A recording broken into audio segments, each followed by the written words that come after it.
Welcome to our viewers on PBS in America and around the globe.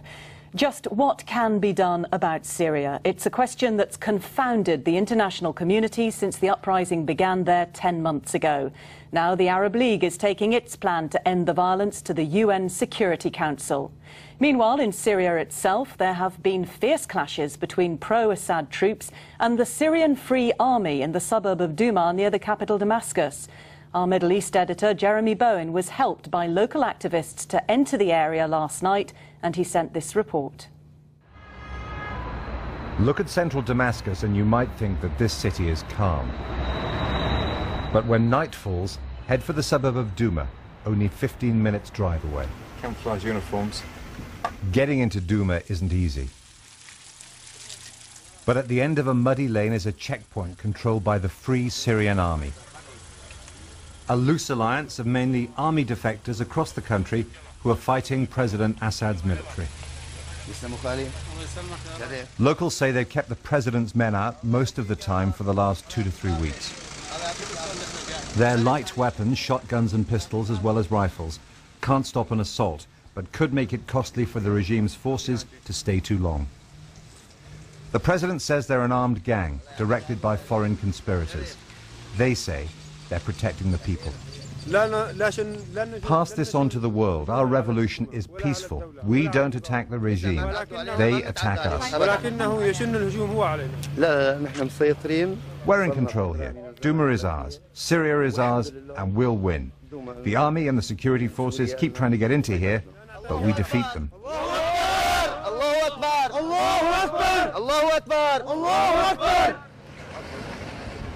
Douma is forbidding and dark, with power cuts and fuel shortages. The nights here are very cold. So what has changed around here that means that we are able to move in? I mean, I saw that there's a Free Syrian Army on the edge. Some defectors are protecting us. The army and the security are in the outskirts. Okay? But inside the city there are defectors. You mean these are defectors who are fighting for you now? Yeah.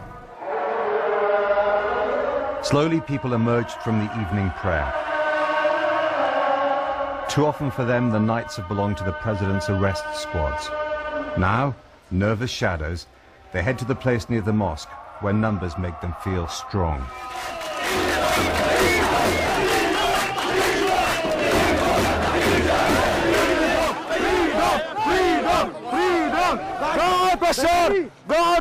from Syria before the people kill you.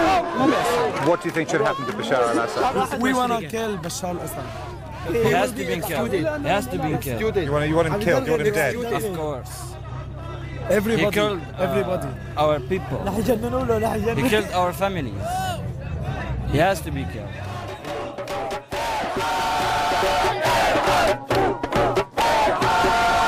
The young men were full of bravado. The older ones also talked about victory, but they were more conscious of the regime's strength. Do you want help from abroad? Do you want foreign intervention in this? Well, if there is intervention from international, it's good. We're gonna win, whether there is an intervention from outside or not. But the intervention will accelerate the step down of Bashar al-Assad. Their enemy, the president, also has strong supporters who will chant, clap and fight for him. But for protesters across the country, there's no turning back.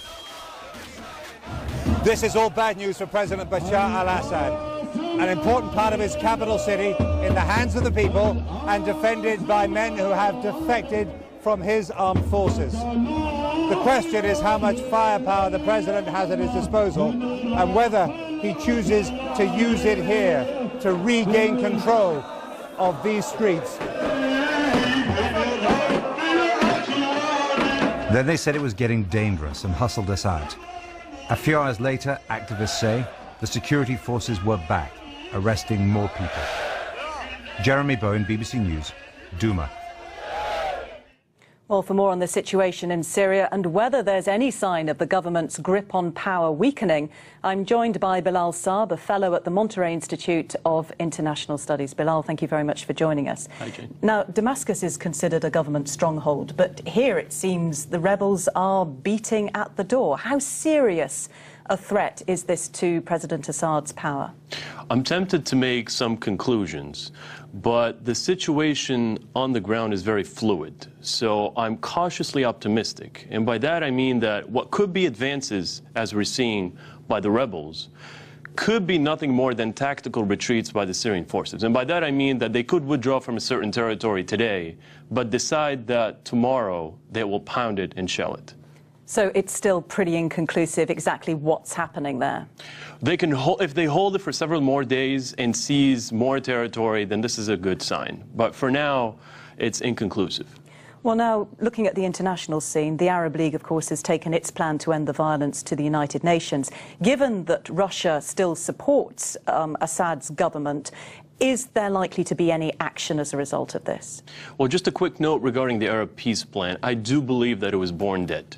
And it's as if it was from day one that the observer mission wasn't a mission impossible, simply because they were trying to mediate a dialogue between two sides that simply do not want to talk to each other. And the mistrust is very high, and they're fighting each other on the ground. So there was not much of a chance for it to succeed. Now, are they making the right move right now to actually take it to the Security Council? Absolutely. But will it work? I'm not sure, because the diplomatic obstacles, and by that I mean the Russian position, is still significant. I thought I heard some promising rhetoric on the part of the Russians yesterday, but I guess I was wrong, because today they were pretty defiant still.